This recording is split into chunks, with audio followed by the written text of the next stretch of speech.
Craig. Fuck off, Craig. Every Now time. recording. Now record. I hate his fucking voice. I hate it.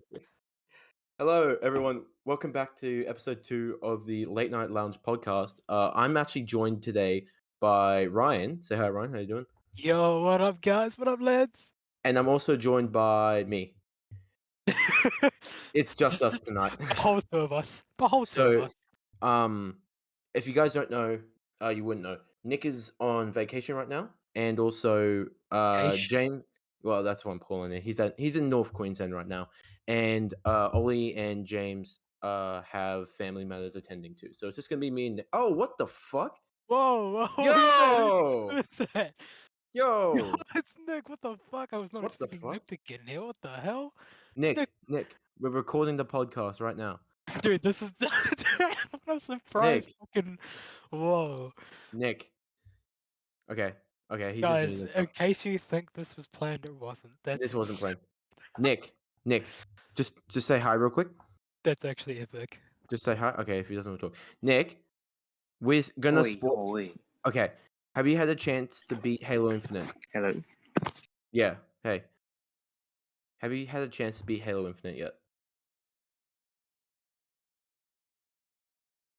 Okay, he's just Nick? muted himself. Yes. Hi. Have you had a chance to play Halo Hello. Infinite yet?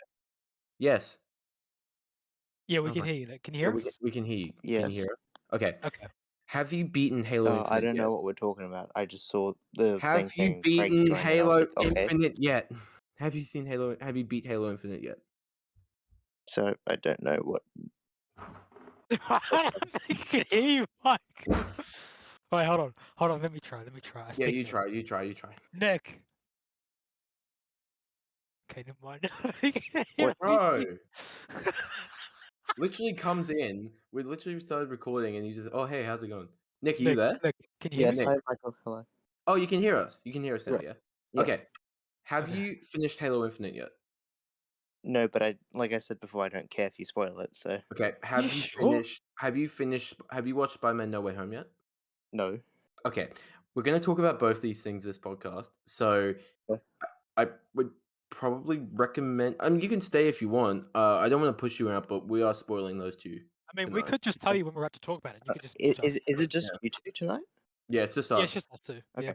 Yeah. Oh, also question. I know this. I know No Way Home just came out. I know you guys want to talk about it, but are you going to be releasing the episode this week though? Probably. A lot of people would not have seen it yet. A So. lot of people wouldn't have seen it yet, but the embargo's released yet. The embargo's been. The spoiler embargo was lifted like 2 days ago. Oh yeah. No, even if they haven't seen it yet, they can just come back and watch what Okay. they have. If you haven't seen Spider-Man No Way Home yet, or it hasn't been spoiled for you yet, I am in amazement of you, because I had that. I had Spider-Man No Way Home spoiled for me the day I was gonna go watch it. I literally logged into YouTube to go check our channel, and the first thing that I saw was blank, and I was like, "Oh, you Blank. fucked." Well, I can't spoil it. Nick's in the pod. True. Nick's here. Well, another thing, I don't Well, think anyone's gonna watch this watching it tonight. episode if they haven't seen it, because it's Yeah, you know that's exactly. the whole point. I'm not gonna title the podcast Spider-Man No Way Home No Spoiler Review. Like, I'm not gonna fucking do You're that. like, oh, okay, Only assholes do that. that'd be fucked, dude. Yeah. That'd be such a dog move. Um. Well, I'm watching No Way Home tomorrow with Mum, so yeah. Oh, okay. Okay, Cool. well, okay. What we can do if you feel like doing, I'm just gonna do this podcast, but I just joined because I just saw Craig join, and I'm just Do you wanna say hi to everyone in the podcast? We've you done been the intro already? Yeah, we've done the intro, Nick. Oh shit, sorry. I told the people of the podcast that you were on vacation. You've now come back from vacation. How was vacation? It was good. Yeah. It was alright. I am a bit tired, but any bitches? Any bitches? Any bitches? Come on. Let's not talk about that right now. We're talking Oh, Nick! Boo! Oh, you're killing me, Nick. You're killing me. Okay, Oh, okay. Hey everyone, hello. If you're listening to the podcast, thank you. And I'm gonna head off so then so Ryan and Michael can talk about it. Bye bye. All right. See you, Nick. all right. See you, Nick. We'll see you next week, big man. Yep. Thanks for stopping by. Okay. Okay. That was completely unplanned. I'm just Yep. gonna say that. Nick's kind of Um. swooped in. So That's I pretty cool. guess sort of like this is episode 2, but it's Mm. pseudo episode 3.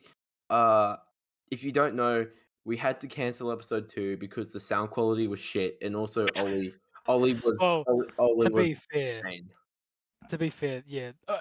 Did you manage to fix the sound quality at all, or is it still a No, bit? no, it's shit. I can't fix it.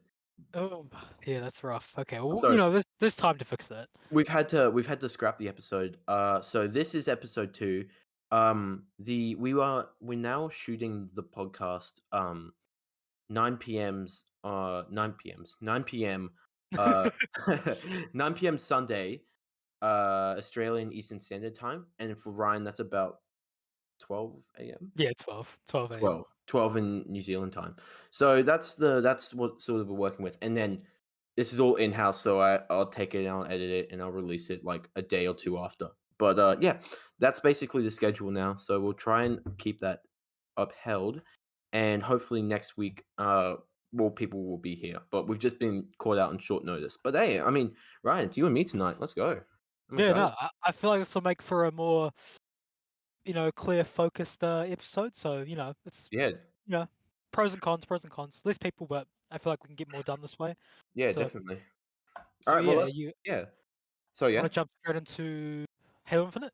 Yeah, so we'll jump into Halo Infinite first. So, as many of you guys know, the first podcast that we shot was mainly about Halo Infinite and our worries, our hopes for the game, and like our general expectations for it. So, Yeah.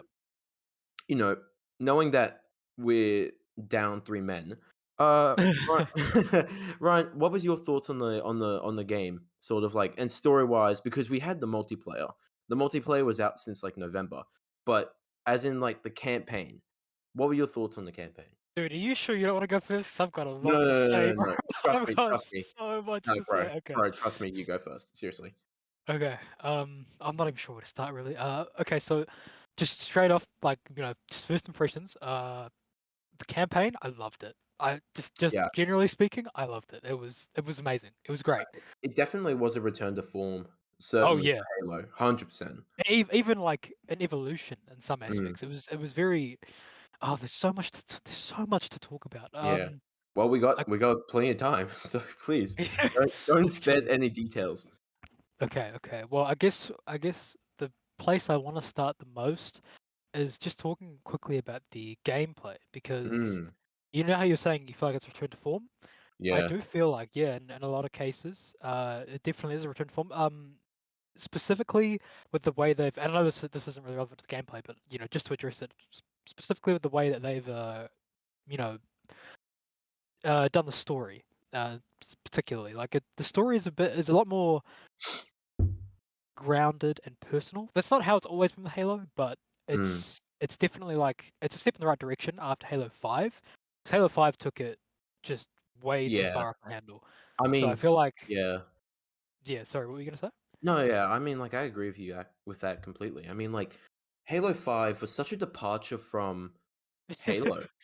I mean, Jesus Christ. I think we can all agree that Halo 5 deserves to be in the dumpster. Oh But my you god, yes. Yeah, but no, you're completely right. The storyline, the plot line is amazing. And it's much more, I think the word you're sort of looking for, I hope I'm not putting words in your mouth, but personal? Like the Yeah, story is personal, yeah. it's much more personal. Yeah, it is, Uh yeah, it's more oh, personal, yeah. before we get into it, we are spoiling the shit out of this game. I even just shotgun the title description. If you haven't played it, go ahead and play it because you need to. Especially if you're an old school, oh, I only played the original Bungie trilogy and ODST and Reach. Go back. If you've It's got still Game good. Pass, it's free. Just go Yeah, it's play it. free. It's There's no free. reason not to. It's There's no free. Like, sorry. goddamn. Yeah, anyways, yeah, no, please keep talking because I agree 100%. Yeah, no, yeah. Yeah. So yeah, I agree. Like I said, I feel like it is a more personal story, which I think is the way they should have taken the story because in the past even the Bungie games, Halo's been a very grand thing. Like the story's been very grand, big scale, that kind of thing. There's a lot of Yeah, stakes. certainly Halo 3 was much more grand Oh than yes, Halo even 3. even Halo 2, even Halo Yeah. 2 was fucking crazy, crazy stakes. Yeah. But Halo 5, like I said, I feel like it went just too far. It just took it too far. And I feel like if they doubled up on that, it would have been just the completely wrong call. I don't think anyone could really disagree with me on that. Mm, I feel like everyone, I'd hope everyone agrees that yeah, just like dialing it down, toning it back, and making it more personal is definitely the right call. certainly, yeah. Um, yeah, and it also now one concern we did have, it's a very small concern, but it's something I'm curious to hear your opinion on. And that was that about Master Chief talking more, Oh my and god. Oh, um, yeah, you already know. yeah, it's okay. To sort of talk about Master Chief in the game, you have to talk about the weapon. Yeah, Holy fuck, the weapon is amazing in this game. If you don't know who the weapon is, it's basically a clone, it's a Flash clone of Cortana, created by Dr. Halsey, who's the like the big scientist for the UNSC. And the weapon is created to be an exact clone for Cortana, so they could trap it on Zeta Halo. that hell, yep, Um, and things don't go according to plan, and then Chief and the weapon end up together in Halo Infinite. And I have to say, I think the weapon is the best part of the entire fucking game. No cap. I genuinely think Ooh. I think the weapon is the best part of the game. I think she is I think it's Jen Taylor, who's the voice Yep, actress. yep, Gentile, yep. Yeah, Jen Taylor. She does an amazing job She really portraying does. she does an amazing job portraying two separate characters who are also the same character. Um, I saw a lot of people talking like pre-release of the game. I saw a lot of people like saying like, oh yeah, Gentile's performance in this game is absolutely phenomenal. And I, oh I yeah.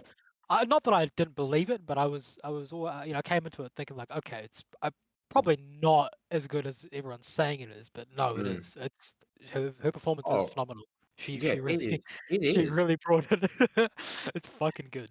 And Anyway, the sorry, as you were saying. and the dichotomy between Chief and the weapon throughout the entire game is so fun, and it's also so heartfelt. Like you can feel the emotion between the two characters throughout the entire game. Now it doesn't matter if it's the beginning when the weapon and Master Chief are first meeting each other, or it's at the very end where they were able to stop Harbinger. I believe Harbinger was the final boss. Yeah, Harbinger. Um, and then they save the day, and then they learn the fucking pilot, who's a fucking ugh. The pilot's not great. Um, the pilot is not a great character. But anyways, the dichotomy between Chief and the weapon is phenomenal. And I can genuinely see what's the word? The sort of the relationship between the two being fleshed out in the next Halo games, because there's going to be a Halo 6 or an Infinite 2 or whatever. Yeah, Um for sure. Yeah, yeah. I'm curious though. I'm curious about how you feel about the Banished and Escharum. Is it Escharum as the main bad Ishram. Yep, guy? yep. Yeah. What how did you feel about it's not the typical Covenant, but it's this branch of the Covenant that's like outlaws and they're mercenaries and they're guns for hire. So what was your thoughts on that? So I I'm really conflicted with the Banished. I sort of was. Even in their introduction to Halo Wars 2. I like them actually. Like I say I'm conflicted. I do like them, Mm, but there are just aspects of them that I'm not too. I don't know. yeah. See, I like the sort of color palette swap, right? Like the Covenant were like blue and purple and Yeah. colors like that, whereas the Covenant are a bit like they're like sort of red and black and white. It's sort of their Mm, main color palette, and yeah. it's a small thing to dig into, but stuff like that I appreciate, but I Yeah. feel like they're too like they are different. There are Mm, differences for sure. And they yeah. they try their best to make that apparent, Mm, but in a lot of cases, I just feel like I'm fighting a reskinned version of the Covenant. Yeah, that's Um, fair. yeah, that's one thing that was sort of hard to. There's one feeling that's sort of hard for me to shake. Mm, But at the same time, it's not a big problem for me because I've never had an issue fighting the Covenant. They've always been fun to fight. They've always been an interesting faction, and I yeah. think that the Banished are an interesting faction as well. I feel like they did a good job of fleshing them out, giving them more depth, and just adding to them. Like in Mm, general, it's just kind of a shame that well, it's not really a shame, I suppose, but it's just I guess we got them in Halo Wars 2. They mm. were built up quite a bit, and I really wasn't expecting them to actually bring them into the mainstream Halo series. I was actually quite surprised to find out that the Banished were going to be the main Oh with yeah, yeah. Enemy Force and Infinite, I and feel I like was a actually lot of kind people of are like that. Yeah, yeah, I feel yeah, like yeah. a I lot feel of like a lot of people people were were. very surprised. Yeah, I agree. It did seem that way, and I actually appreciate that they did that. Mm. But at the same time, with all the build up that they had, especially around Aatrox, they built him up a Oh my lot. god, yeah, they built him up so Yeah, much. yeah, they did. Meh. At least that's how they're making it seem Well, because there obviously, was that post-credit scene with Atriox, yeah, yeah, uncovering. That's a separate thing. That's a separate thing we got to talk about. But there was that end credit scene where Atriox goes into that Forerunner room and unlocks the flood. I believe he unlocks the yeah, flood or something like yeah. that. So that is true, but that okay, that's sort of what I mean. Okay, so like from this point, they've already set up the endless, and Mm. they've got the flood to work with. I'm almost positive they will in some way, shape, or form bring the flood back because I feel like the Oh my uh, god. I watched someone say it. I watched someone talk about it, and he put it perfectly. Yeah. I was on a video I was watching, and that's like I feel like the flood are like the dominant evil, the definitive evil of the Halo universe. Like they're I think Yeah. the big bad. That. The whole Yeah. game of Infinite, they were talking about like, oh, the endless, this big new threat. Oh, they're worse than the flood. And the whole time I was thinking to myself like, that's great. I don't mind having a new enemy. Like Yeah. it's totally fun. I totally get that they're trying to build them up. But I I really hope they didn't mean it literally, like they're worse than the flood, because I feel like the flood is the like the greatest like thing Yeah. out of the Halo games, in my opinion. It's my favorite Yeah, thing. the Flood are the chaotic evil of the Halo universe, you know? Mm, mm. There's in the Halo universe, there's no black and white, there's only shades of gray, and only the Flood is black and white in Halo. It is definitively evil, and that has been, consistent through every single game that they've appeared in. Yep, yep. So yeah, I definitely agree with you on that. But I just hope they don't commit too hard to their statement about the endless being bigger than the flood. yeah, well, I don't even know what the Endless are. Yeah, no one does. They never Yeah. showed what the Endless was. It was just this thing that Harbinger, who I genuinely did not think Harbinger was a very good villain. No, I Um, didn't either, I really. I didn't like her whole idea, but they don't actually put a face to the name, and I get that they're building hype for the next game, but you tout the Endless as the big bad of this new trilogy that they're setting Yeah, up. yeah, Um, but we don't even know what the Endless look like. I mean, yeah. In Halo 1, we knew what the Flood looked like, you know? Like, they say, "Oh, shit, the Flood," and then you go through, Silent Cartographer? Or is it 343 Guilty Spark? I think it's 343 Guilty Spark. Right, and then you go through and then you find that found footage horror thing from the Marine's helmet, and you go, "Holy fuck, that's the Flood." And you can put a face to the name. But with the Endless, I just don't really care, you know? Just bring the Yeah, Flood back. Seriously, yeah, bring yeah. the Flood back. I honestly found myself thinking that the whole time, the whole game. I was Mm, playing the game, and every time they talked about the endless, I just thought, I don't care. I want the flood. I yeah. don't care about the endless. I want the. I was actually. I had a fucking. I had this like giant tinfoil hat theory the whole Yeah. time that the endless were secretly the flood, and then for some Oh, reason they fuck. were trying to like hide it. The whole game I was thinking like, damn, what if the endless are actually secretly? Obviously, didn't take long for me to like I never really bought into it.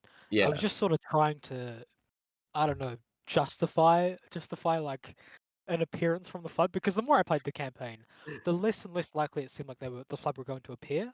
I mean, like And they're mentioned quite a bit in the campaign by yeah, yeah, Cortana, by Escharum, by Atriox, by Master Chief. You know, everyone mentions them, and I was like, "Holy shit, they're gonna bring the flood in." And then you get to dude. that mission. Uh, I believe it's the one with the two brutes, and there's the one on the chopper, and you go, and it's like Oh that, yeah, and then that's like after that, it's like the end game where you just can't do anything else but main missions, and you go, oh fuck, okay, maybe the flood aren't in this game, which yeah, I mean I respect. You're holding out on the flood because you want to tell your story, and you're keeping them for the next couple games, yeah. but don't don't bring them up if you're not going to show them. Just don't bring them up because you're going to you're going to bring up false hope from everyone because everyone wants to see the flood. I don't know a single Halo fan that doesn't want to see the flood, you know? And if they Um, don't, then they're not true Halo fans. It's just as simple oh, as that. 100%, yeah. But I'm sort of curious, like, what are your thoughts, on, I mean, I went into my thoughts on the weapon, but what are your thoughts on the weapon? And also, we're also introduced to the pilot, and we also see this side of Chief that we haven't really seen before. He's much more vulnerable in this game. Yeah, He's grieving a lot more from Cortana's death, which, by the way, we don't even see, which is like a bit shitty because Cortana's yeah, dead, and yeah. we've been with her for 5 fucking games, and we don't even know how she died. She just died. Um, but glossing over that, what are your thoughts on the new characters that have been introduced? So the weapon and the pilot mainly. Well, I like Weapon. I just Mm. gotta say that I like Weapon a lot actually. Oh, That being said, uh, at some points I did find myself thinking, I did I was invested in her, but mm. if I'm being honest, it took quite a while. Oh, And really? yeah, and to be fair again, this is also just sort of a bias on my point, like from my Yeah. side. But I really just want, like, the whole time I was just like, this is cool and all that. Like the dynamic between Weapon and Chief is cool. The Mm. Weapon is a cool character, but I just found myself wanting the dynamic between Chief and Cortana back the whole time. Just made me miss that even more. Yeah, Um, that's true. Yeah. yeah, but this didn't stop me from, because eventually I did get invested in her. I Mm. mean, I said it took a while, but it didn't actually take that long. Yeah. I do like her a lot. I feel like she got a lot of growth. But I also feel like I'm, this is a bit of a hot take, but Okay. um, I can't help but feel like her character was a bit. I don't really know how to like explain it, but like she just seemed a bit too Like underdeveloped? not underdeveloped, because she was developed quite a bit, Is it but like I maybe I guess what you're seeing, like she's a bit you kind of there's parts in the film the game where like she's a bit too comedic. Is that what you're trying to say? Not comedic or no, I think they did that well actually. I think they balanced mm, that pretty well. I feel okay. like Yeah. it's more or Um less like she ends up feeling just a bit too, I don't know, too similar to Cortana for my taste. I know she's a copy, so yeah. I know that's like by design, but there are just times where like I really see the resemblance, but it's not the same. It's just different enough to make me miss Cortana, but Yeah. not enough to make me fully see the weapon as like a character, like her own character. I know a lot of Mm, people, like a lot of other people, like don't have an issue with that. They're totally fine separating the two like very clearly, and to a degree I am too. It's just mm, sometimes it's a bit like just sort of difficult for me, I guess, if that makes sense. That being said, though, I do like her character a lot. I am excited to see more of her. And yeah, I think she's a very, very good addition. I feel like since they did end up committing, I think, to killing off Cortana, she is the best addition. After mm, like as a result of that choice, as a result of killing off Cortana, I feel like she is the best addition to the saga. yeah. I do Um, I do wish oh sorry, yeah, I'll just pop in real quick. I do oh, all wish good. All good. they did more with Cortana because at the end of Halo 5, there's like they set her up as the big bad. Oh, yeah. They set her up as the big bad, and then in the next game, because Halo 5 was received so poorly, they just went, "Alright, we gotta cut her off. Let's just change it and then get some new shit in here." No, dude, you're dead right. Okay, I actually want to talk about that too. Mm. Well, okay, well, I'll finish. I'll talk about the pilot real quick, and then we can Yeah, get to it. yeah, yeah. Oh my fucking god, the fucking pilot. Uh, Okay. No, I'll let you everyone, talk about him. everyone hates him. I know Yeah. that. Well, No one most people no don't one like him. I don't think I've met a single I've talked to a fair few mates who have played the game, and they always tell the same thing. They say, "The weapon was fine, but the pilot is the third wheel in the game. He is the third wheel. He's only there because you need to get from place to place in a Pelican, and they can't let you fly the Pelican for some dumb reason, so it has to be the pilot." Ugh. See, okay, I don't mind him. I feel like he brings some positive qualities and aspects to the game through his character, Yeah. but I feel like he brings just as much bad ones, like just as many bad ones. Oh my god, yeah. Um, Yeah, 100%. yeah, like I'm sure you could agree, but at times he just seems like He just whiny. Yeah, he's very whiny, especially during, that part in the middle of the game where, um, we get shot there. So there's a part in the game where Chief, the weapon, and the pilot are shot down by AA guns. Um, and Chief has to go dismantle them. And the pilot goes, no, you don't. He's like, they've crashed, and Chief is like telling him to calm down. And the pilot's like, oh, don't tell me how to breathe or whatever. And I'm just sitting there like, do you not fucking know who that is? He literally saved your ass from a Covenant armada only a decade ago.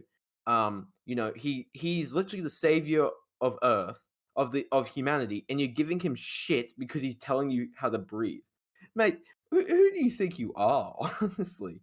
Um, Yeah, my biggest yeah, problem with him that I feel like might have saved his character for a lot of people.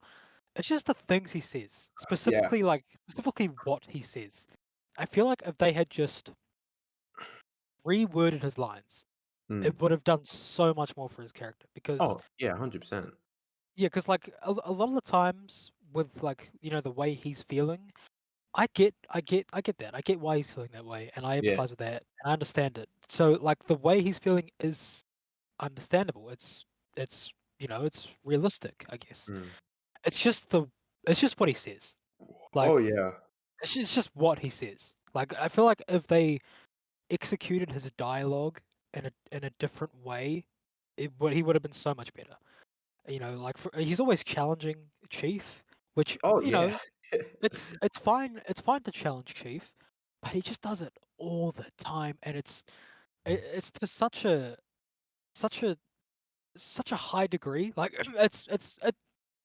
it's fine because I can understand where he's coming from, right? Like in his mind, he's not like Master Chief's human. He's not even Yeah. part of the UNSC. He's a fucking Oh, yeah, he's uh, a civilian yeah, contractor. yeah. He's It's a some civilian contractor. Yeah, who somehow knows how to fly a Pelican, but whatever, man. he's basically way over his head, Oh, and yeah. he's constantly aware of his situation and how much power he actually has in comparison to Master Chief, and it's not very much. It's pretty much none in comparison. So And I so get.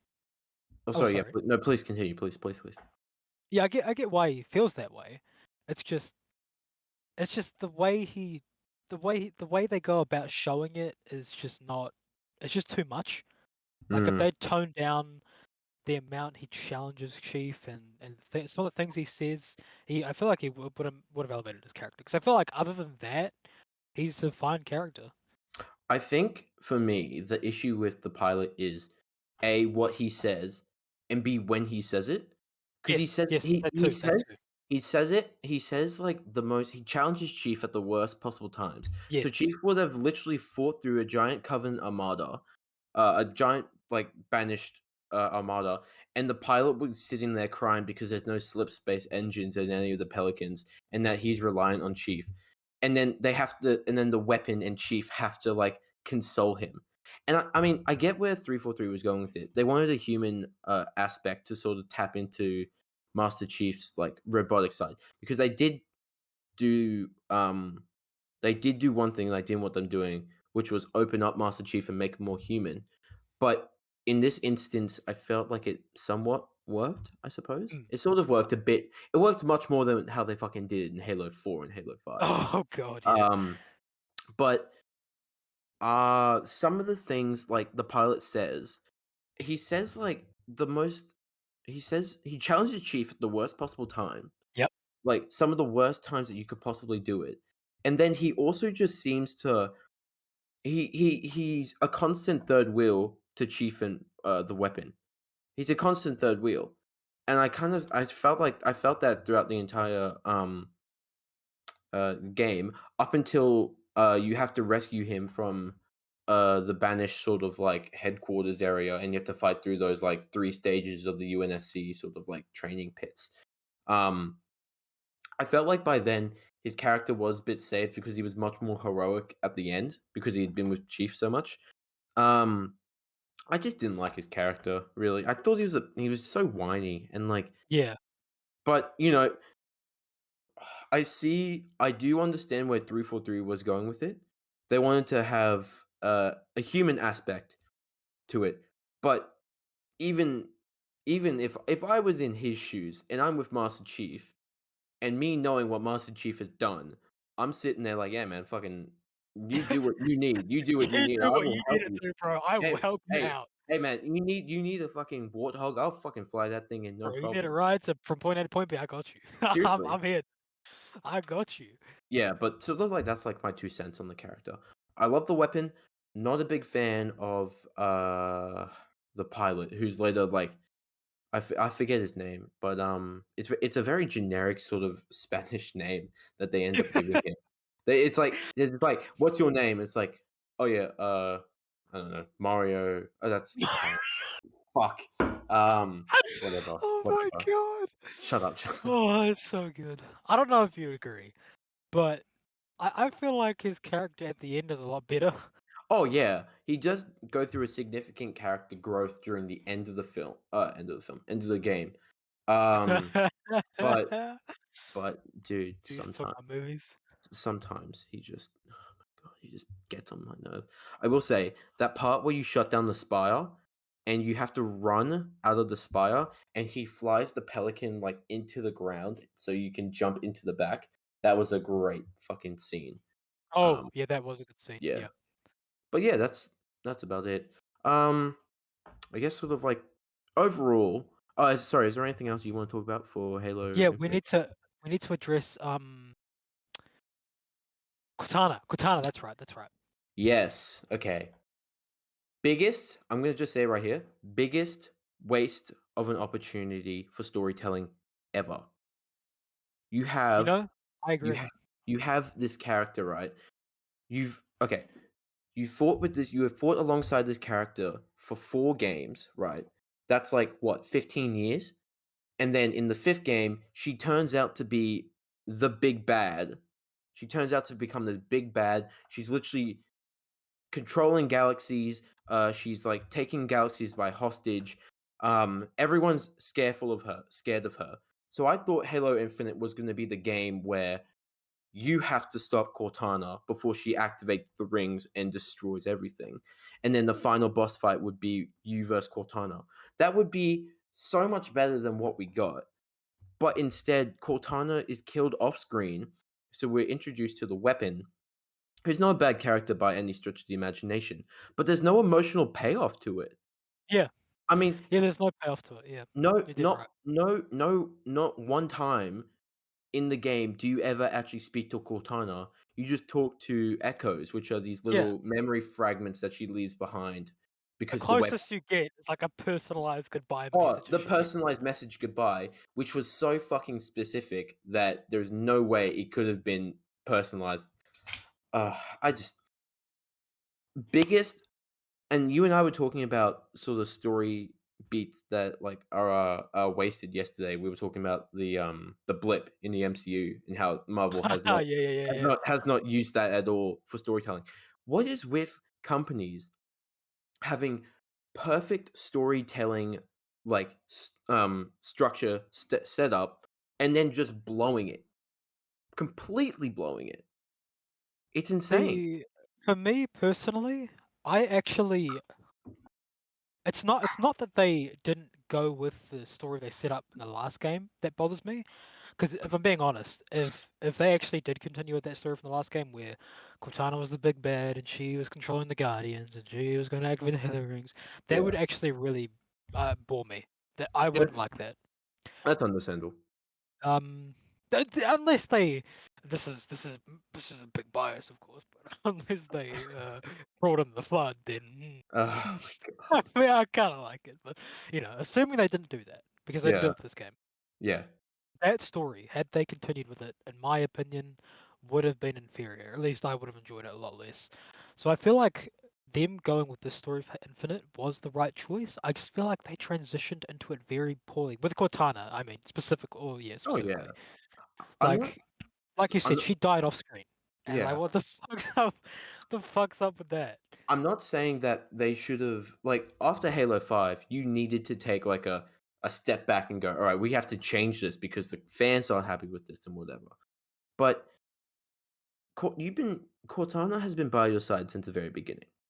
And to just kill her off screen without any like remorse or like callback or nothing is a bit disingenuous to a character, and it's also a little bit of a slap to the face because in Halo 4 we got the goodbye scene where John fucking nukes the shit out of the Didac and Cortana like says her goodbye because she sacrifices herself, but then she's back in Halo 5 and See then that game in Halo 4, that goodbye was great. that was great. That was an excellent scene. That was the one of the best things that came out of 343 in the last years, in the couple of years that they've been making Halo games. That goodbye scene was amazing, but they should have stuck with it. They shouldn't have brought back Cortana in Halo 5. They should have kept her dead and then continued on with the Forerunner story that they were trying to tell. I just, At the very least, I feel like just the way they did it in Infinite was yeah, just subpar. I'm that's my, fine with it for the most part, and I do feel like they did really try to give her mm, like a satisfying close. departure, I Yeah, guess. yeah, On some level, I was kind of satisfied. They could have done it a lot worse. mm. I just can't help but feel like they could have done it a lot better because for example, talking about doing it better, Halo 4 did it better. Halo 4 did Like so much better. yeah, So much I better. think the weakest part about it was that they chose to make her goodbye a pre-recorded message. That Yeah, really I didn't sit right with me. I would have respected the game a lot more if it was revealed that just like Atriox, Cortana was alive the whole time, and the final scene was her and Chief actually squaring off against one another. But then you've got the whole issue of okay, so then we've got the Guardians, the Flood, the Banished, and the Outsiders all set up for Halo 7. And then nobody wants to fucking that's so many different things. But it is super disingenuous that 343 decided to just leave. They essentially gave Cortana a voice message as a goodbye. Glorified voice They message. gave her a voice message as a goodbye, which is That's which so is good. so bullshit. Um, but I mean, it's only for me. It's that's the only like grievance I have with the story. Everything else, so Cortana and the pilot are the only two. Oh, and Harbinger are the only three grievances I have with the game's story. I think everything else in the game is remarkable.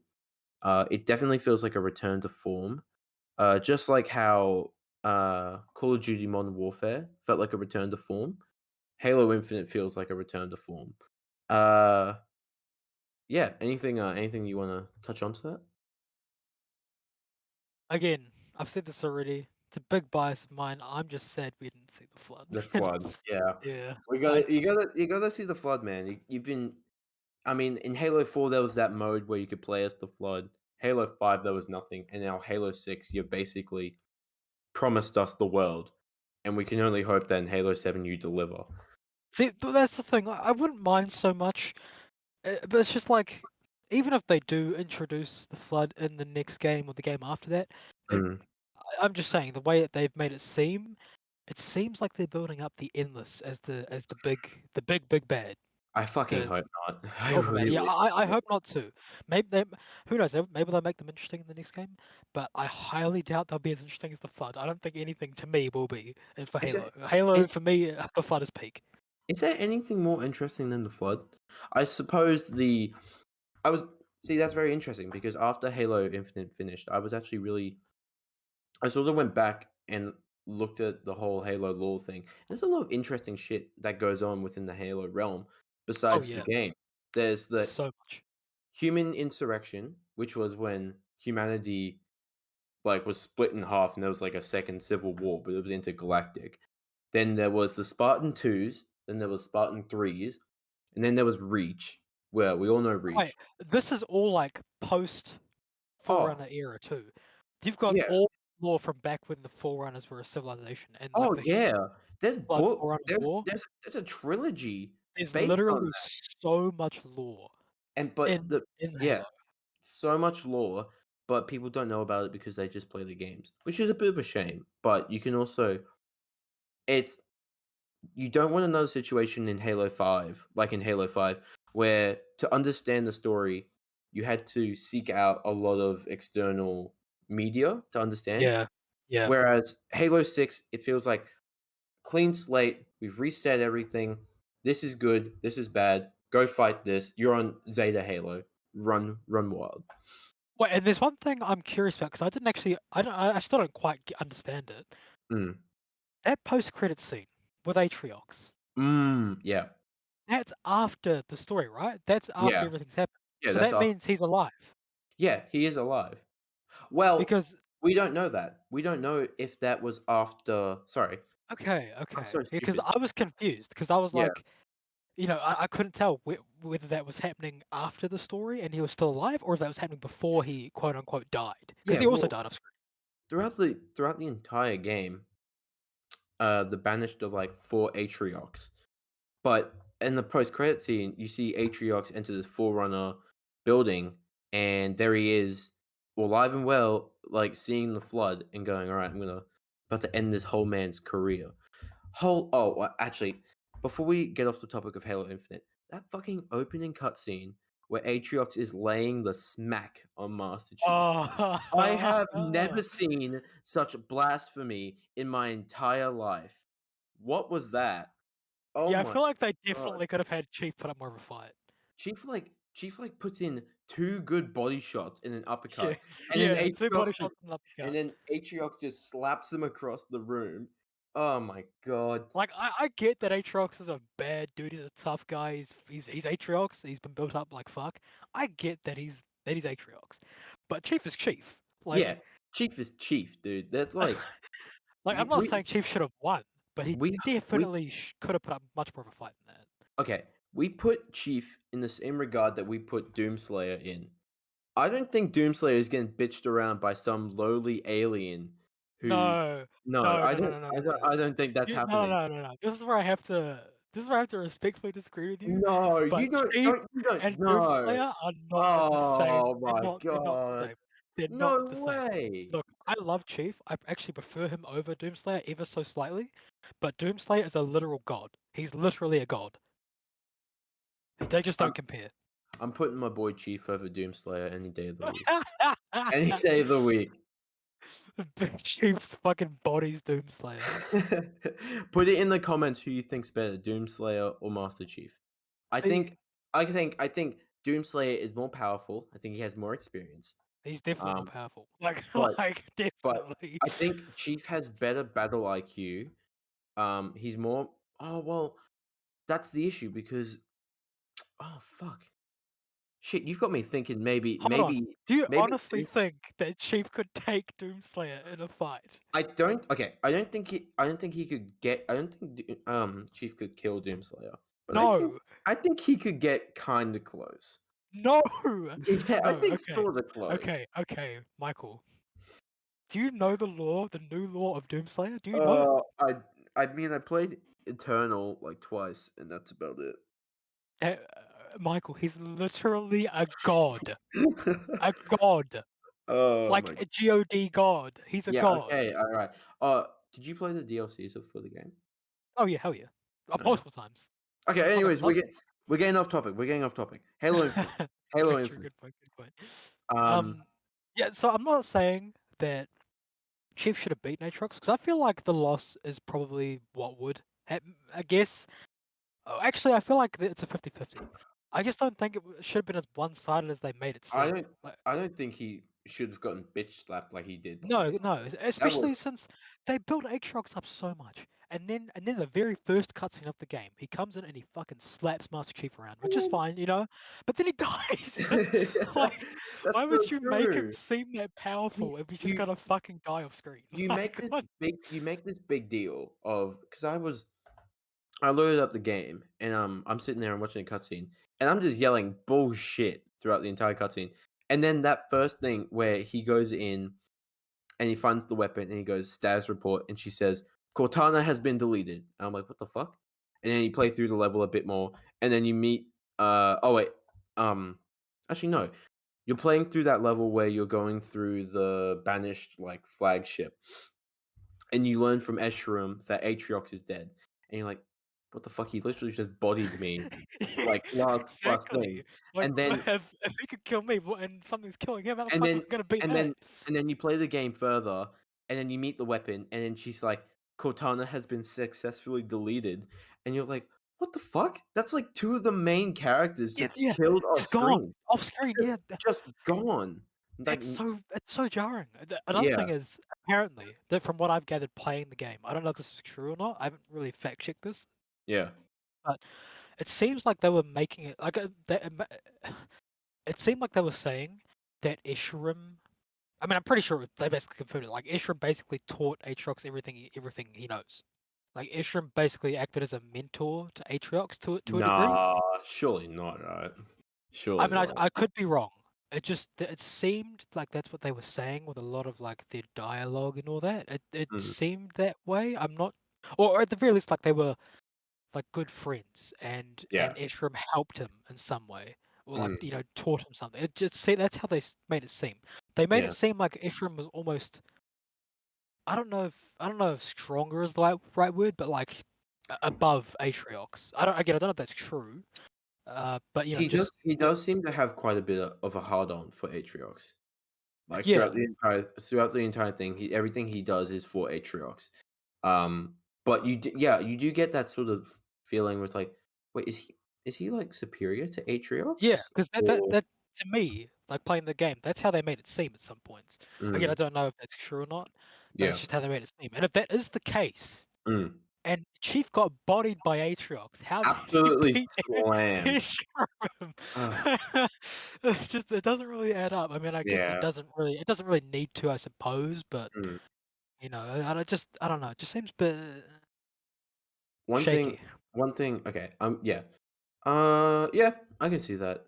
Anyways, we'll start to transition out of Halo Infinite, but before we transition, I want to get your final thoughts on the story and maybe a rating out of 10 for Halo Infinite. Okay. Overall story, very good, very good, Mm, very solid. solid, yeah. It reminded me a lot of Halo.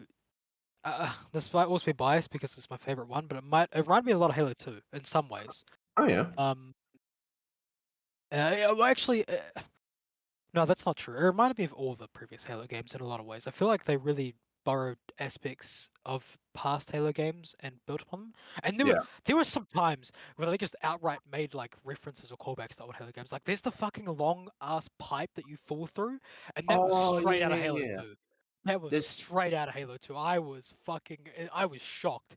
there, My mouth there's was to the floor. also every fucking like every single encounter Chief has with the weapon or with the pilot, he always says, "I need a weapon." That's the I need a same. He weapon. says it Yeah, every dude. fucking time, and Oh my god. it never gets old, ever, Oh, never wait. gets old. There's one thing I need to. I feel like okay. I know you'll agree with me on this. If the biggest wasted potential, I think for the gameplay, no scarabs in the open world or scarabs at all. Where were they? Yes. Okay, I'm gonna do you one better. We're talking strictly gameplay. multiplayer. I mean co-op. Oh, the co-op, yeah. Well, at least we This know that's coming. game is made for co-op, and Co-op. yet you don't package it with launch, and you don't package Forge with launch. I understand Forge, but you need the co-op for this game. That mission where there's those two brutes and one's on the chopper, and I'm playing this on hardened. It's not hardened. It's heroic. Heroic. Heroic. Sorry, was playing Call You're of playing Duty. Call of Duty. Yeah, I was playing COD. And that part where the fucking chopper, you kill the one guy on the chopper, and then you have to go and snipe the other guy off the tower, and you have to run around and all that shit. If I had Ryan, James, and Ollie and Nick with me during that, that would have been a billion times easier. Instead of it being 2v1, it would have been fucking 4v1. It would have been so much easier. But I don't know why it's so hard to incorporate a co-op campaign into this game that's already been in development for like 7-8 years. Yeah, yeah. It I baffles the don't know mind. either. It baffles I the get, mind. like, even if it's like a balancing issue, like they've had plenty of time to balance it. They should have balanced it for both, like from the start. So I'm not really Yeah. sure why it's not there on launch either. But you know, in my case personally, I'm I I'm okay with it. It doesn't bother me nearly as much, simply because at least we know it's coming at some point. Yeah, I would hate it if it would never, like, if it was never gonna come. Like Halo 5 where it just never Yeah, existed. I don't yeah, yeah. that was insulting, the fact that they just did not include it in Halo 5. But we know it's coming for this game, so Yeah. that's enough for me. I can Mhm. wait until then. You know, the game's not going anywhere. I don't think it'll age, terribly. So, Yep, gonna have to wait for the battle royale that everyone seems to want so desperately. uh, I don't put a fucking battle royale on Halo Infinite. Don't do it. I just Just don't. can't believe, because I was watching another video on the game and someone brought it up. They were talking about having scarabs in the game, and I just can't believe So, they didn't capitalize on that. wait, hang on. Like, So you can't use scarabs in that game? In a game? in Halo Infinite, no, there's no scarabs. What? I really? Hang on. Are we talking about are those the Covenant tanks? No, those are wraiths. Scarabs are like the big tanks with the, like, yeah, Oh, right, the yeah, big like spider things. yeah, yeah, yeah. Those, Yeah, yeah, yeah, those. yeah, yeah. Yeah, you're right. Where were those things? Those things would have been perfect for the game. You know why? It's because it's open world, so it would have been too That's hard to. no, that's what I'm saying. They would have made it so much better. Could you imagine Oh my just god! Yeah, strolling you're around and then out of nowhere, in the distance, a scarab crawls over like the hills or something, or out of like Oh, that fucking big I know like why. red I gap know. in the I know. rim? I know why you want that so badly. Why is that? Because you love Shadow of the Colossus. That's why you want it. That's why you want it so badly. Oh, you got me. You, Yeah. dude, you can't, dude, Yeah. Here we go. Here we go. dude. You can't disagree. Scarabs in the open would have been Yeah, so it would sick. have been good. It would have been So really cool. sick. Would have been really cool. Were there I scarabs in just Halo 5? I Were there don't I scarabs? don't remember. I don't Were think there so. scarabs? Were there scarabs in Halo 4? I could be wrong. I really don't know. Hang on, I'll find out. Anyways, while I'm finding this out, do you want to give your final thoughts on Halo Infinite? Okay. Overall, um, I still prefer Halos 2 and 3. Mm. I would probably give Infinite a. Oh, Yeah, it's a bit hard, isn't it? Like thinking yeah, it about it. is. It is difficult. I'm thinking about an 8.5. Yeah, that's respectable to be honest. An 8 or an 8.5? Well, it's your thing, so don't let me pick for you. I'm wondering instead if I think it's a 7.5 or an 8 instead. Actually, I'm not sure. It's really tough, like you said. I don't know. I don't know how I feel about it. I think I'll give it an 8. An 8. An 8's a solid 8. Sorry, I'm just gonna jump in here real quick. The last time a scarab was used was Halo Reach, so 2010. Oh, So it's been so far. been It's so long been ago, 10 years. Oh, dude. 10 years? And the banished scarabs look so cool too. Mm. Oh, come Oh, on, man. yeah. Yeah, look, I think I'd probably have to agree with you because I think the story's great. It definitely feels like Halo's back, and it feels like it's more relevant. More relevant than sorry, I can't fucking talk today. More relevant than ever now. I mean, Yeah. Halo 4 and 5 was like trying to capitalize on the modern gamer sort of thing, and Halo Infinite's just like we're gonna do our own thing. No loot boxes, thank God. No custom loadouts, thank God. The multiplayer is its own thing, which I kind of respect because the multiplayer is free. It's free to play. So I don't know how they're gonna make. I don't know how they're gonna like continue that going. Just don't put in loot boxes, and I won't come to 343 Industries building and burn it down. Uh, but So would you say like an 8 as well then? Or what would you rate it? overall, the campaign I'd probably give about an 8. I think Okay. I think 8 is like respectable because it's good, but it's Not I put okay. flawless. I put it above. Ooh, okay. I don't know if I'd put it above Halo Reach. If Yeah, that I makes don't know if I'd put it. Yeah, yeah. I don't think I put it above Halo Reach. I think I put it above. Okay, I'm thinking I put it above ODST but below Reach. Yeah, I think that's how I'd put it too. Yeah, for me, it'd Mm, be like 2, 3, reach, then infinite. yeah. Okay. So all right. Any lasting thoughts that you wanna tackle before we move on to the next topic? Uh, not really off the top of my head. No. Yeah. Okay. Oh shit. Sorry. This is a massive fucking spider in my room. That thing's like the size Oh, of you're kidding! that thing's like What? yo. That thing's like the size of a dinner plate. Holy shit. No, no, no, no. You have to take a picture of it. You have to take a picture of it and send it to me. You have to. All right. It's so fucking gross. Holy holy shit. That thing's massive. It's so You know disgusting. when like so take your hand, right? Oh So god. take your hand and then Oh like god. spread it out as far as you could. That's probably how big it is. It's- Bro, this is what happens when you live in Australia. Shit like this happens Why all are the you time. so chill about a spider that big? I Why? don't know. I don't know. It's probably just a daddy long legs or something. It's so big. Oh, Anyways, dude. uh speaking about the so we're gonna oh shit. Oh. I think Craig only records like hourly, so like every hour he stops. So we're just gonna take a So quick Craig's break. a fucking bitch. Yeah, Craig's a bitch. We're gonna take a quick Fuck break, uh, and then get this new recording software in. We'll see you in a second. you. No fucking way. No, Michael. No, be straight with me. Be straight So, with me. Was that real? a little bit of context. We've been gone for about 5 minutes, and Ryan is freaking out over the spider that's in my room. Michael, was that actually in your fucking room?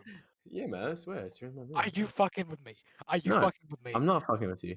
Dude, that thing is fucking massive. We How got did it. that thing sneak in your room? It's out. How? Oh, I just oh, picked it up and chucked it. oh, oh, oh, If you oh. guys don't know, Ryan has a massive fucking phobia of spiders. It's Dude, ridiculous. how did you think that thing's a fucking daddy long legs? That thing's a huntsman. Bro, I just bro, relax. It's not that big a deal. It's a fucking big deal. Dog, that's a very big deal. Jesus, relax, Dude, bro. that thing It's is all good. fucking huge. It's probably so the spider that we're talking about is probably the size of a dinner plate, or probably if you were to grab your hand. If you were to take your hand and put it in front of your face and then spread it as far as it would go, that's probably how big the spider was in my room. Michael, how were you so chill with that thing just fucking sitting there? Here's an idea. We got a perfect transition into the next topic. Speaking of spiders, Spider-Man No Dog, Way what Home. if that thing jumped on you? Leave it! Leave it! No one gives a fuck. We're talking about Spider-Man No Way Home now. I'm not sleeping tonight. It's just not happening. Okay, so as many of you guys have known, Spider-Man No Way Home was released, what, 2 days ago? On the Yeah, 17th of 4 days December. ago. 4 days ago. 4 days? Yeah, Mhm. sorry. 16th of Oh wait, December. it's 4 for me now. It'll be Oh, 3 for yeah. you. Yeah. Anyways, whatever. Who cares? The movie was released to widespread critical acclaim because of fucking course it is. It's literally amazing. Um, and I've had the chance to watch it twice. I know Ryan's had the chance to watch it only once, I think. Yes, but I'm going to see it a second time. Yep, Ryan's seeing it a second time. So we're just gonna dive right in. Full fucking spoilers. If you haven't seen the film and you haven't been spoiled because of it as well, I am very impressed because I had the reveal that spoilers, that Tobey Maguire and Andrew Garfield were in the film long before the the day of actually. I was online and I was going to go check. I was checking our YouTube channel, and it just popped up in my recommended feed saying, "Spoiler: Tobey Maguire is in No Way Home video, whatever." And I'm like, "You fucking dicks! What? The YouTube channels who posted that say spoilers, but then they have Tobey Maguire in all caps, and then they also have a picture of him when he's in on the thumbnail, and it's like, God damn it! It just spoiled the movie. Um, but yeah, the film is amazing. It is genuinely. I think you and I were talking about this yesterday. The film is my favorite MCU film. It is better than Infinity War in my opinion. So I want to get your 2 cents on the film, and yeah, what are your thoughts on it? Yeah, no, so it's very up there. Yeah. It's very close to Infinity War for me and Mm, Endgame. mm. Um, it's probably my second favorite Spider-Man movie. Yeah, Oh, really? Oh, it might even be my first. behind what's your first? Spider-Man 2, of course. Oh, really?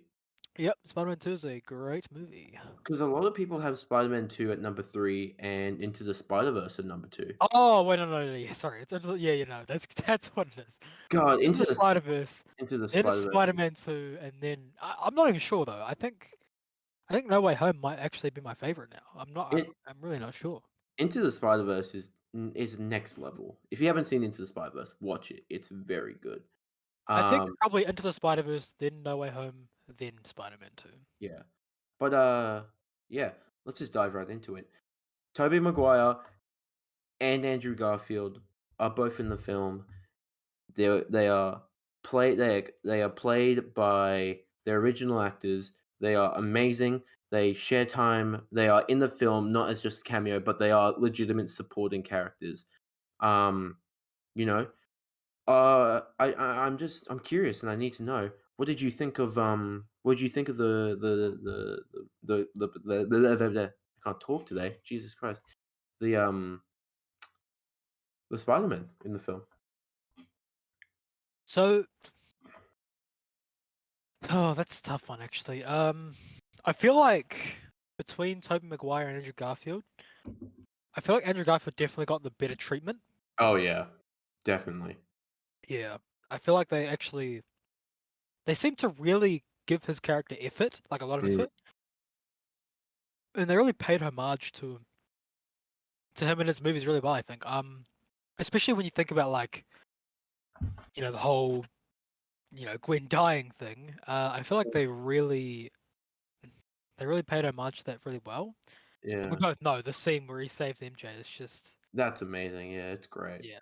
That Um, was, as soon as I saw the trailer for No Way Home and I saw that MJ was falling and that Peter was trying to catch her, mm. in my mind I was because at that point I basically knew that Andrew Garfield and Tobey Maguire in the movie was like the worst kept secret. Oh yeah, worst kept secret in Hollywood ever. Yeah, for sure. So I was like, okay, this is it. This is the golden opportunity. They need if Mm, they don't if Andrew Garfield isn't the one to save her, I'm I'm mad.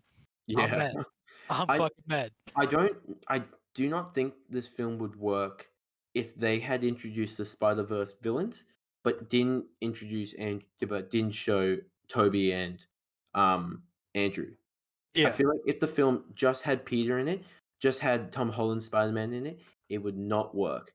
If No, I it, agree. it needed to have Andrew and Toby Maguire in this film.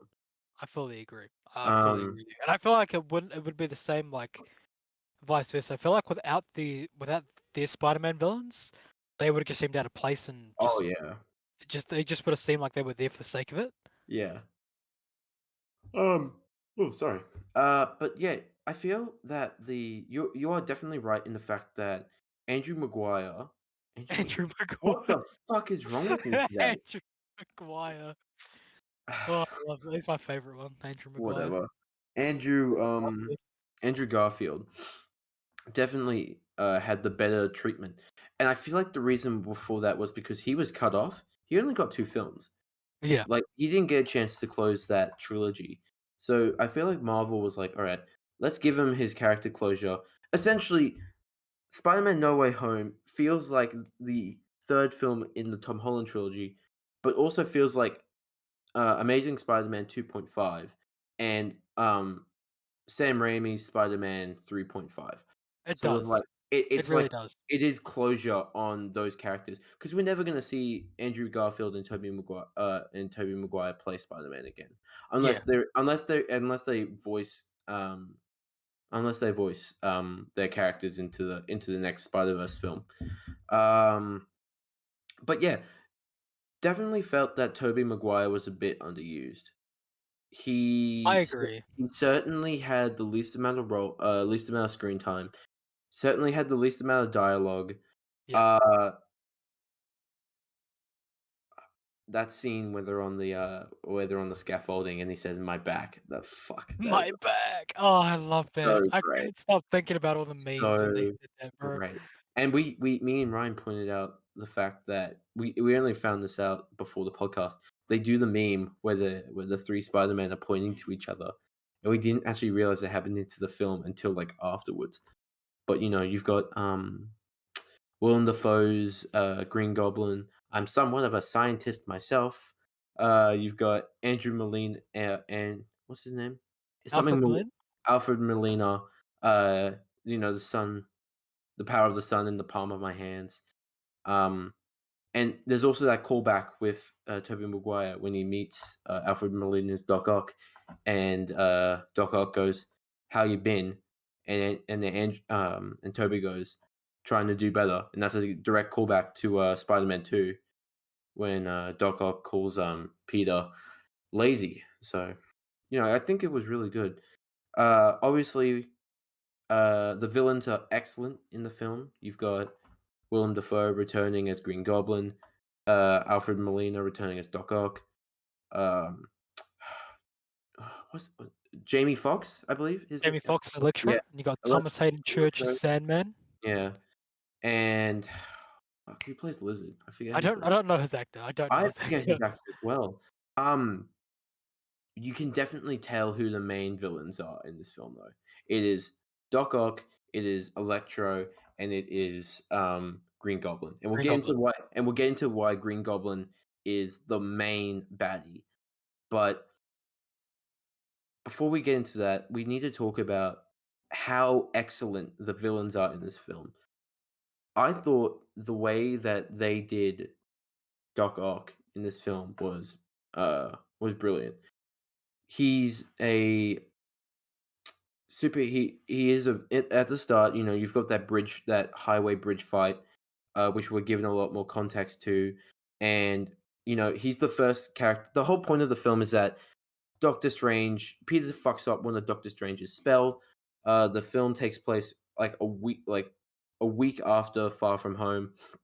Everyone knows who Peter Parker's secret identity is, Spider-Man, and his friends are paying for the fact that they know Peter Parker. So he goes to Doctor Strange and he goes, "Hey, I need this reversed. Is there a spell?" And he goes, "Yep." And Peter Parker, being Parker, he fucks up the spell. So then there's this. It's the first half of the film. The first hour basically is a fetch quest, and it's essentially Spider-Man Pokemon Go, where they've got to catch all the villains with the little fucking arm thing. But Ryan? What did you think of the villains in the film? So it's like you said, there are very clearly like villains very clearly have bigger, more prominent roles than others. Mm, Lizard and Sandman are very much so backseated. underused. So Yeah, underused. for sure. Especially the more the film goes on. At the beginning, they all sort of share a bit of the limelight. They're all sort of focused on somewhat equally. Some still get a little bit more screen time than others, but for the most part, it's a bit more even. Mm. But definitely, as the movie goes on, more and more of the villains get more and more of you know, you know, the screen time or you know relevancy, especially Green Goblin. Like Oh my god, yeah, the Green first Goblin. half of the movie, roughly, he's basically like not a focus at all, really. But Mm. then, like after the first half or so, it's just all him, It's or that mostly him. It's like it's ninety that percent him. it's that the part where Green Goblin is like cemented as the main villain is that condo fight, Yeah, where they're in the apartments and Peter's just wailing the fuck out of Green Goblin and he's just laughing just about it. laughing. It's That just was so good. That scene was so amazing. amazing. And then obviously we have to talk about the fact that Aunt May unfortunately does die in the film. Uh death death by the hands of Green Goblin's glider, which does play a bigger role during the end of the film. But what did you think of Aunt May giving the great power comes great responsibility speech to Peter? Because we all know that that speech is reserved for Uncle Ben when he's dying, and he gives the great power comes great responsibility I speech. don't mind it. I don't mind it. In fact, I think it's a very. I think if you think of it like, oh, only Uncle Ben should give that, then I feel like that's a very limited perspective. I don't think Yeah, that's a good mindset to have because, especially since there is no Uncle Ben in the MCU. Like, like how there's there's no Uncle Ben to they tell it. they allude to Uncle Ben so many times, but they never actually have. It's funny, the first time Uncle Ben was actually mentioned in the MCU was Toby Maguire talking about him. Yeah, It wasn't even Peter, it was what's it called? It was Toby Maguire telling him about Uncle Ben. yeah. But like, if you think, oh, Uncle Ben should say it, then sure. But I mean, there's no Uncle Ben in the MCU to say it. So Yeah, like, it's kind that's of a fair. it's kind of a stupid perspective to have, I think, anyway. Yeah, But I mean, it's a bit of a stupid argument that you're trying to make because yeah, yeah, it's a variant. Like this Tom Holland is a variant of the Peter of the precisely. yeah. And I like to think in this timeline, in the MCU, Aunt May's sort of both. She sort of was Auntie and his uncle, Mm. and I feel like she was the right person to say it, especially given the fact that, spoilers, she dies. So I already mentioned considering that fact, I feel like yeah, she was the most appropriate person in the best position to say that, that. given Mm. what happened to her. I feel like that gave it the most weight, Yeah, certainly, especially yeah. especially for Peter, like Tom Holland's Peter. So I personally I think that was a very a good choice, and I felt like it really added to the just the weight of the scene. It made it a lot more emotional. Yeah. I feel that the way that Aunt May dies, um, was handled very well. I mean, James, Ollie, and a few of James's mates went to go watch the film opening night, which is something I'll touch on later, cinema etiquette. But you watch it in the film, and then Green Goblin calls his glider onto Aunt May, and she gets absolutely clipped by his glider, and then Goblin throws a pumpkin bomb at like an injured Aunt May, and Peter has to throw it away. And after that, where they're like getting up, and Aunt May just like jumps to her feet and is like, "I'm okay, I'm good." I'm like, "Nah, no fucking way. She's Nah, actually no. There's no no way shit. she's living to that." And then as the scene goes on, I'm sitting here like, surely they're not gonna. Surely she's gonna die, right? And then I got to a point where I was like, okay, maybe they're not gonna kill off Aunt May. And then that's when James leaned over to me and he goes, "These camera angles are so sus." And I'm like, "Wait, what?" And that's when she like takes a step and then like full crumbles under her own weight and like feels that she's like bleeding out and she's dying. And I was like, holy fuck. Um And that scene actually got me. Like, there's not a lot of films that make me actually cry in the cinema, but that scene genuinely got me. Like, I genuinely felt emotion during that scene.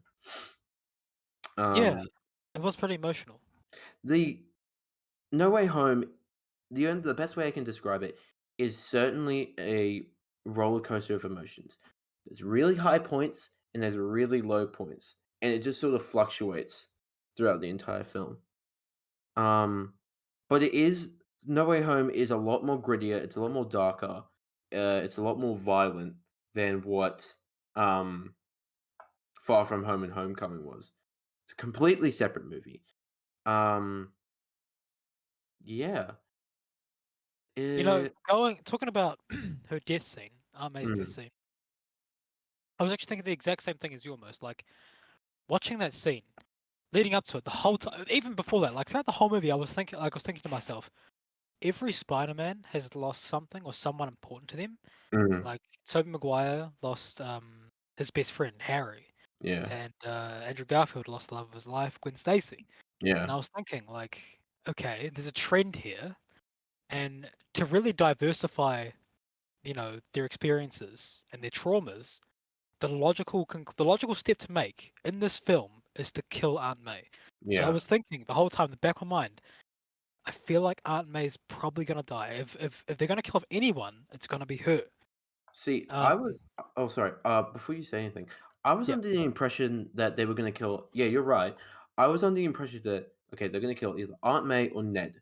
It's gonna be one of those 2 characters, because I felt that Ned was not gonna survive this film, um, because, like, he's always been like that. He's been, like, the 3rd wheel the entire film, guy and in the chair.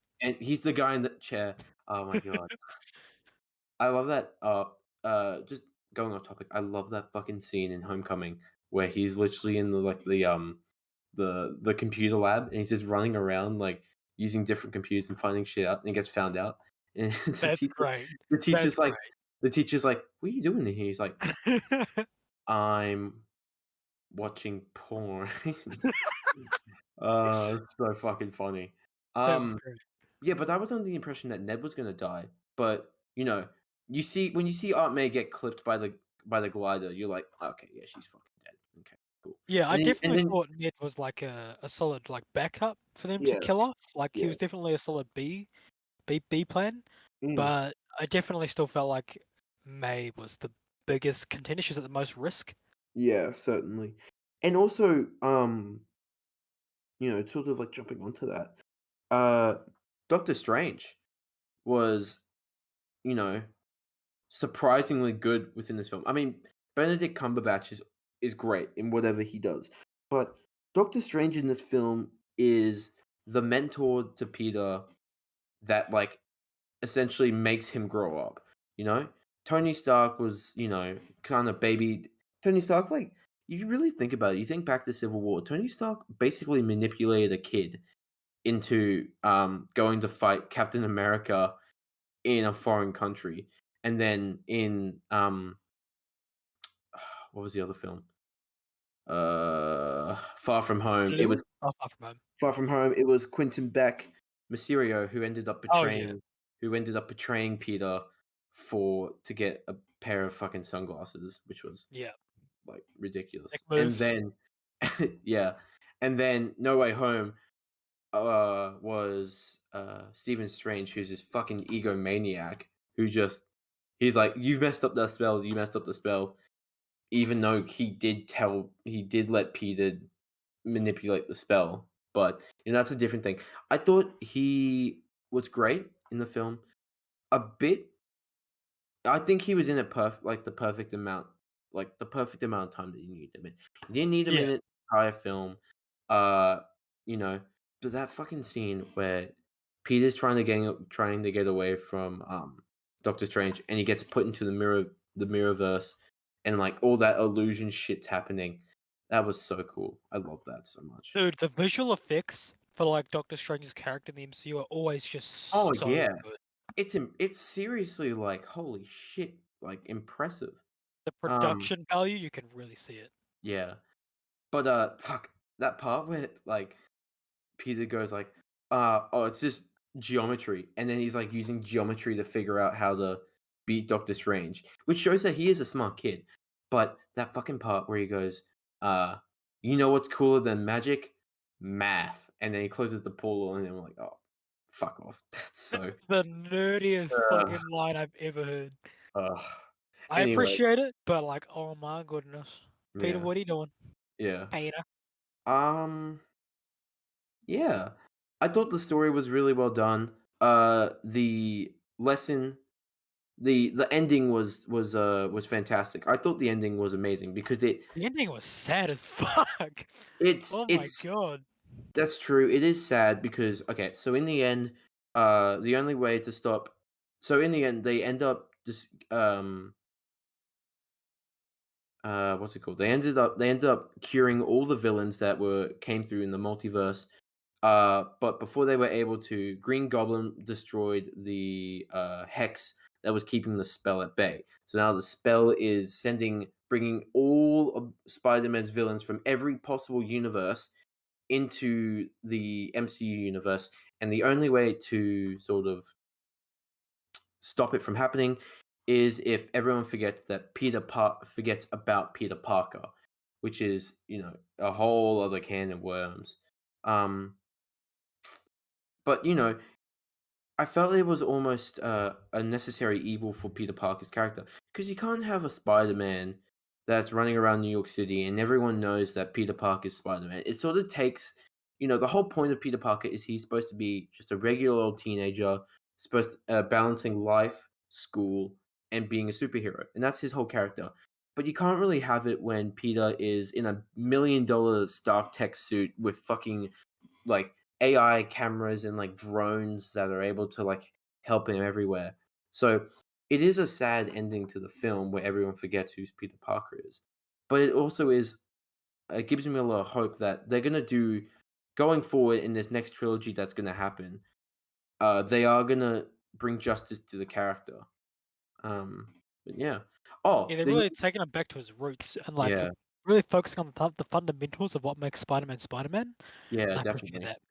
What about the new suit? What do you think of the new suit? The new blue and I like didn't get a good look at it, like a great look at it, but mm, from what I could see, oh my god, from it's great. from pictures that they've surfaced online. By the way, fuck you to all the people who spoiled Spider-Man No Way Home for people and just posted that shit on YouTube. There's a special place in hell for people like you. Yeah, Um, you ruined the Tobey Maguire thing for me, but whatever. From the pictures I saw from it, it looks good. It looks like the most comic accurate spider suit that we've ever gotten. my Um, only my only criticism for the suit, from what I saw, was that it seemed a little bright and vibrant. But yeah, it it's not a big thing. yeah, it's not a big thing. They can change it in the next film. It did look good Um, though. It did look good. it did Very look good. excited for it. And I like the touch that he sewed it himself. That was really cool. yeah, that's good. It shows that he's becoming his own like superhero. He doesn't need other people. Yeah, Um, exactly. when Andrew Garfield and Tobey Maguire came through the portals, right? And Ned's like, "Show me Spider-Man," and then the Andrew Garfield portal comes out. And I thought, I'm so fucking stupid. I thought, oh, there's Peter. And then he starts running towards the camera, and you see like Andrew Garfield's big white eyes, like his big spider eyes, and you go, I'm like, holy fuck, that's Dude, that's actually him. And then he I had an jumps inkling through. from the very first time, like from the very first shot you see of him in the alleyway. Yeah. I was like, yo, Did that's did you Andrew Garfield, isn't it? did your theater like cheer when he came through the I portal? only clapped once, and it was at that moment where Andrew Oh my Garfield came through fucking the god. portal. My theater, right? So we went not opening day, the day after opening day, and holy fuck, people just wouldn't shut up. Like Andrew Garfield comes through the portal, and then the theater erupts, erupts, and then he takes off his mask, and then it erupts even more. And I'm sitting there, and Ollie and I are sitting there, and we're like, "Yeah, we get it, it's cool," but I want to hear what he's saying. Like I couldn't hear what he was saying. And then when Toby Maguire came in, it was the same thing again. The theater erupts, and you don't actually hear what he says. And there's that they're talking about Andrew Garfield's talking about like multi-dimensional portals, they're all real and all that. And I had to watch it a second time just to like get what he was saying. But to people who cheer in the theater, look, I understand that you're excited, but don't. Please don't. I, ugh. See, that's very bit different because I'm actually kind of sad that my theater wasn't more energetic. I get that you want to hear what what's going on in the movie. I Yeah. just to that I say people that if you're gonna cheer, just keep it like Oh no, keep it. yeah. To get no. To sorry. To reiterate, you can cheer in a theater. I'm not telling you no, but you can go like, "Yeah, woo," and then just cut it off. Stop. You Yeah, don't need yeah. to keep it going for Don't like dwell on it. Yeah. don't dwell on it because it was like a solid 45 seconds of people cheering, and Oh my god. What the I fuck? didn't hear it literally so he's like talking and he's talking and you can't hear anything. And I only begun to hear stuff when MJ Zendaya starts throwing bread at him, and he's like, why'd you do that?" And she's like, Why "Don't you did have you do that, don't you have the spider sense?" Yeah, I got the spider sense, but it's not it doesn't Brett? work on bread. Oh god, that's it. And then he's like, and then she's like, "Prove it." And he's like, "Oh, okay." And he just jumps up He and, just jumps at the ceiling. Oh, so good. and I then love that scene and then so and much. then and then Ned's mom's like, "Can you get the cobweb And you get the corner?" cobweb with the Yeah, corner she's of like, the fucking "Sure, yeah, I can do it." Oh, Oh my so good. god. That I genuinely think that is the best scene of the MCU ever. I'm not even kidding when I say that. I love that scene. I love it. It is honestly the perfect blend of comedy, nostalgia, fan service, and like lighthearted humor. Uh so we've talked about the other Peter Parkers, we've talked about the villains, we've talked about uh Mary not Mary Jane, Aunt May's death. We've talked about the villains. Is there anything else we're missing, I suppose? I am curious about because I you feel like said I'm missing Aunt something. May's death really got you, right? Yeah, it did. Me That personally, bro, I that thought really the got me. very end of the movie was Dude, even that yeah, yeah, sadder. yeah. So the 2 times that the film got me, like, I genuinely, like, shedded a tear when Aunt May died and Peter's, like, telling her, "I'm sorry," and he's, like, holding her head, he's like, say something." That got me good, and then when Peter has to tell MJ and Ned that they're gonna forget about him, and then Peter and Ned are doing, like, the handshake, and you can tell it's, like, for the last time, I was like, "Fuck." Dude, That even that then, really like at got me. that point, I was like, I didn't really Really? I didn't give it that cheer because in the back of my mind, I was still thinking like, maybe there'll be some way it'll be different, like maybe or like they'll hint that there's something that can be done. But the longer it went Bro. on throughout the rest of the movie until like pretty much the very end, Yeah. I realized like, especially at the end where he's at the place where MJ works Yeah. and he's having that interaction with her, dude, dude, as they were having that like as he was staring at her that last time. I Mm. was just thinking like, "Oh, nothing's gonna happen. It's actually just gonna this is actually Yeah. just how it is." He's That actually just gonna walk out, it's that part where, like, he walks into the coffee shop and, MJ waves at him, and you think she's waving at him, but she's really and just she's waving waving at at Ned. Ned, and Ned just walks past him like the last 5 years haven't happened. I was like, "Fuck." Yeah, the whole time, especially the very last bit at the end where they were like having that, like, they were just looking at each other. Like Yeah. I felt so much for Peter's character at that moment. I could just feel what he was going through, and it just hit so hard for me. She was The thing is that she was actually wearing the Black Dahlia, like the broken Black Dahlia in that shot. So you're like, she has to know, like, where did this come from? Like, I didn't buy this. Like, I got this in Venice, but someone gave it to me. Who gave it to me? And then she's also got the cut on her head. So, you know, And okay, you can tell that yeah, when he notices that cut on her head, he's just thinking like, fuck. I It's can't like, put her in danger anymore. I can't yeah. do this. Yeah. Oh my god, I didn't even think about it like that. I No, genuinely did not even neither think did about it I. like And it that. wasn't until someone pointed it out that I was like, "Oh my god, that's insane." That's probably Bro, what it was. I didn't even think about it like that. I thought he was like he was like, "Oh my god, maybe there's a chance she still remembers me." But no, I didn't even think about it like that. Yeah, Uh, I thought he was just like being hesitant for no reason. I was like, mm, why are you being so weird about this? You know. But damn. after I found out, I was like, oh my Oh, god, it makes so much sense now. that makes me love the movie so much more. And also, there's that part where he visits Aunt May's grave, Aunt May's Oh, and grave, Happy's there. and Happy's there. I thought Happy knew. I thought Happy was like, I thought he was gonna be like, "Oh, hey, Peter, how's it going?" And Yeah, like he yeah, would yeah. have known. Part of me was waiting for him to be like, "What's up, Pete?" I was like, "Oh, damn." I was so Part of me was waiting for I it was too. waiting for that to happen, but it just didn't happen. And Yeah, I was like, "Oh fuck, they're really going for this. They're yeah, they're really like really committing to this. they're really committing to this." So good on Marvel and good on John Watts for actually having the balls to just because this is one more day. This is the story one more day. This is the um Peter Parker sells his marriage to Mephisto so that he can have his identity back. It's the same Uh, this is the same thing that they're doing. well, to be Um fair, we never know. The next movie, they might just completely retcon this decision. They might just I they swap it fucking out. better not. They better not. Um it was the same thing with at the start of this film where they just completely gloss over the fact that Peter was like instigated in killing hundreds in London and then they just go like, "Oh yeah, you don't need to worry about it. It's all good. We don't Yeah, care." yeah. Yes. Oh, oh my god, we didn't talk about the best character in the entire film. Daredevil. Bro, Charlie Cox is back as Daredevil.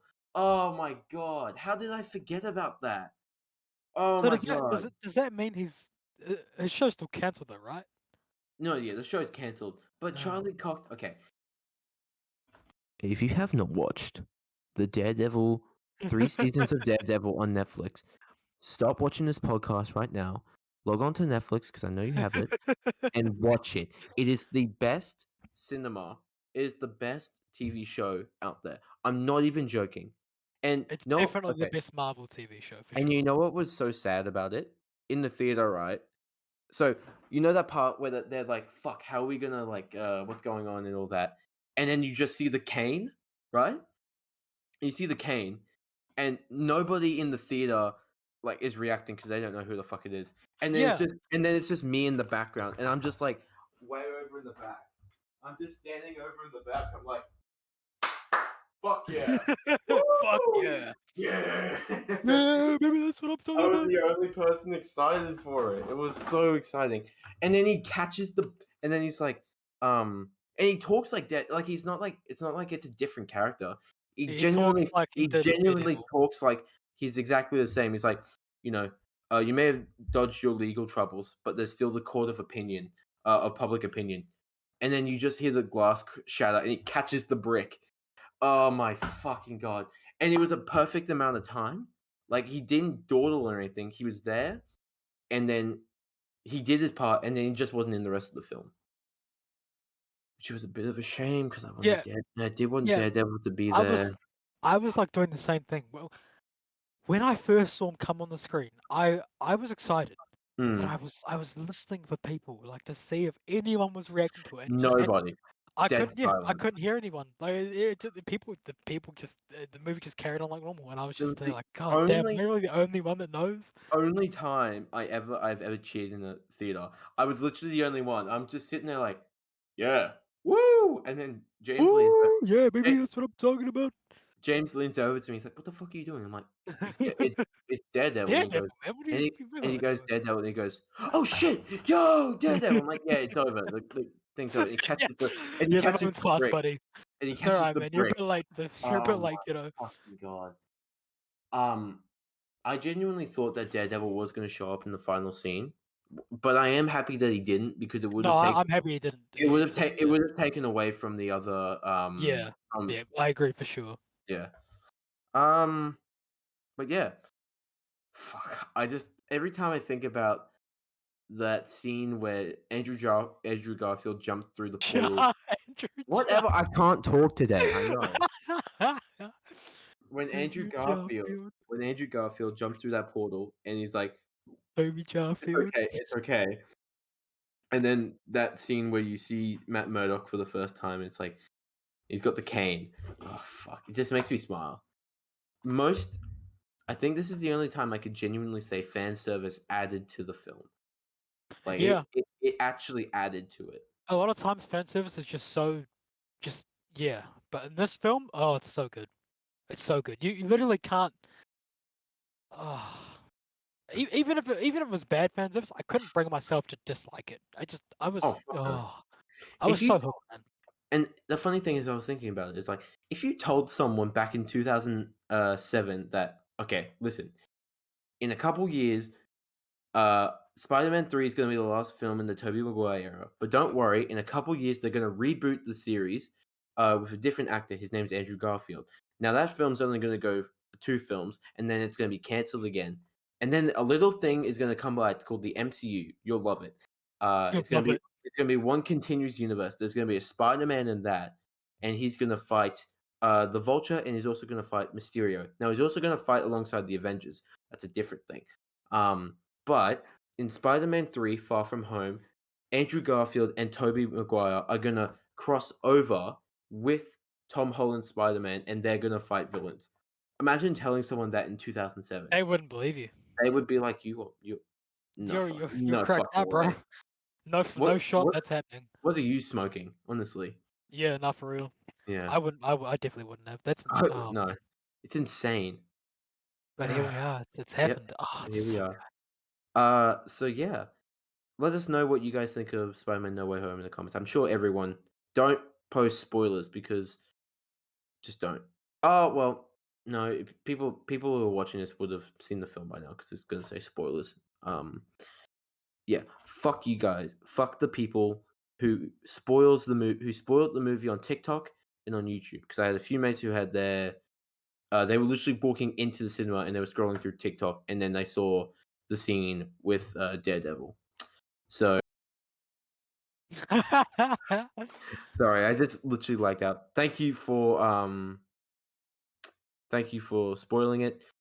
You guys are pieces of shit, and there's a special place in hell for you people. All right. I guess for the same thing for Halo Infinite. Let's give a rating out of 10 for Spider-Man No Way Home. Oh, that's tough. I guess a 9.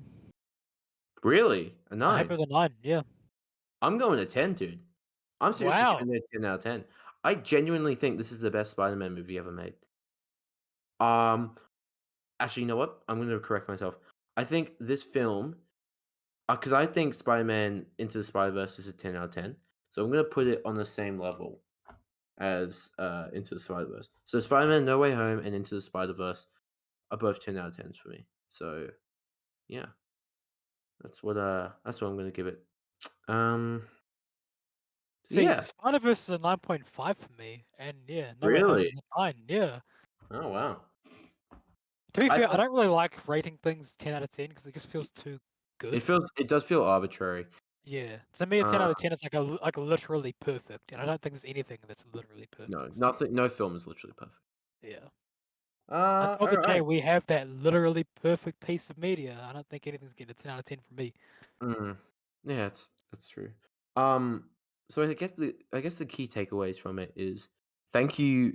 I don't know how it was possible. I don't know how Sony and Marvel did this, but thank you for putting aside the corporate bullshit and giving us a really good film with 3 really good Spider-Men. To all the people who cheer in the movie theaters, don't or keep it to like a woo because I couldn't hear Andrew Garfield. Just keep it short, guys. Just keep it short. To the people who think it's okay to post clips of No Way Home and release it online before anyone's had the chance to watch it, no, don't ever do that. Um, you know, to Andrew Garfield and Tobey Maguire, thank you for being amazing Spider-Man. Yeah, we know you guys are definitely listening to this, Yeah, so we thank know you you're very listening to it. much. Thank you Thanks so much. so much. We love you guys. Thanks, guys. Please do more Spider-Man Make movies. sure we'll get you down in the podcast later. Don't worry about. Yeah. New guest, Yep. We get Tom Uh, Holland too. yeah, we'll get Tom Holland. Yeah, we Eh, get all three. Oh, did you see the thing for Tom Holland where it's like he's going to take a break from acting to focus on starting a family? And everyone on Twitter is like, yeah, he's not starting a family with Zendaya. I'm like, what? Why isn't he? Why couldn't he? He could do it. It's But because people people love are Zendaya too much. people love. I don't know. I get the love for Zendaya. She seems like a really good person, but like, dude, some of you guys are going need to touch some grass. Like seriously, I'm For not even real. kidding. For real. Like that's another man's girl. Okay, you gotta step back and let them do their thing. All right. All right. Is there anything else you'd like to add to the? Is there any other things you want to talk about tonight? Not particularly. No, I think we're No. about done. Yeah, this podcast is going on for it's been an hour and 45 minutes. Oh my Uh god. yeah, we love talking about it. Uh Damn. So, yep. Yeah, I know, right? Um before I hand it off to Ryan to do the outro, I just want to say thank you guys for listening. We are actively looking at all. Well, I am. These guys, I don't trust these guys with the YouTube revenue and all that stuff. But thank you for your constant support. We see it. You know, we had one person in the US listen to us from California. really? I was like, I don't know anyone from the US. I don't. And we had one person from Britain and one person from Ireland Wow. and Well, one person I guess I know who the and person and from Britain is. and three people from Japan listen to us, What? which is crazy. I didn't even know that. But thank you guys for your constant support. I know last week was a bit. We had a bit of a shocker last week. But coming back next week, next Sunday, we will be ready to go. I believe. I Yeah. believe Nick, Anyone who actually listens to us, thank you so much. It's dude. honestly so cool. We were originally just doing this for ourselves, but we're slowly starting to build up an audience. So thank you very much to each and every one of you who are supporting us. Ryan, do you want to take us out? Yeah. So wherever you choose to listen to this, whether that be SoundCloud, Spotify, YouTube, just know just know we're on other platforms like I said SoundCloud, Spotify, YouTube. We're under the name the Late Night Lounge Podcast. So just if you feel like it, just go and follow us there. Maybe subscribe on YouTube, leave us a comment or something. Follow us on Spotify. Just keep updated. We'll keep cranking these out. Thank you very much for watching. I hope you guys enjoy the rest of your day or night. Yeah, thank you guys. Appreciate it.